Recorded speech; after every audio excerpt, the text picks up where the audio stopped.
Hello students, welcome to education hub. আজকে এক্সেলে তোমরা যে ফিল্টারের সাহায্যে ডেটা ফিল্টার করো তার পরিবর্তে একটা নতুন ফিচার তোমাদের দেখিয়ে দেবো, সেটা হচ্ছে স্লাইসারের সাহায্যে তোমরা কি করে ফিল্টার করবে এবং খুব সহজে করা যায় সেটা একটু ভালো করে দেখিয়ে দিচ্ছি।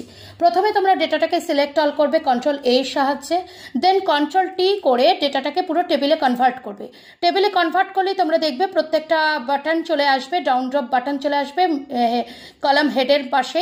এরপর দেখবে ওপরে ইনসার্ট স্লাইসার বলে একটা মেনু দেখতে পাবে, যেটা টেবিল ডিজাইনের আন্ডারে আছে। এখানে গিয়ে ক্লিক করবে। এবার তুমি কোন কোন ফিল্ডের উপর ফিল্টার করতে চাইছো সেই ফিল্ডগুলো জাস্ট চেক বক্সে হাইলাইট করে দেবে। সাপোজ আমি এখানে ডিপার্টমেন্ট অ্যান্ড রিজিয়নটা নিলাম, নিয়ে ওকে করে দিলাম।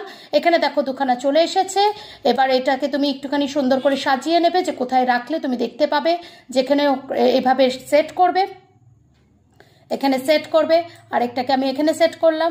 এইবার যদি বলি আমি ইস্ট সাইডের ডেটাটাকে দেখতে চাইবো, তোমাদের একটু ভালো করে দেখিয়ে দিই। দেখো ইস্ট সাইডের যদি ডেটা দেখতে চাও, রিজিয়ন ইস্ট, তাহলে ইস্টে ক্লিক করো। দেখো তোমাদের এখানে কিন্তু শুধু ইস্ট সাইডটাই দেখাচ্ছে।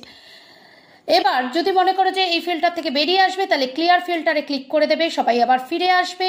সেম ভাবে যদি ডিপার্টমেন্টের তোমাদের মনে হয় যে কোনো একটা ডিপার্টমেন্টে শুধু দেখতে চাও যে ফিনান্স ডিপার্টমেন্টে কে কে কাজ করছে, তাহলে ফিনান্সে ক্লিক করবে। দেখবে ফিনান্স ডিপার্টমেন্টেই শুধু অনলি শো করবে, বাকিগুলো কিন্তু অফ হয়ে যাবে।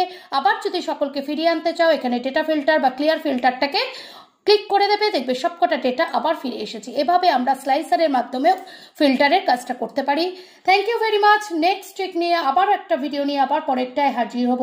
আজকের মতো এখানেই, থ্যাংক ইউ।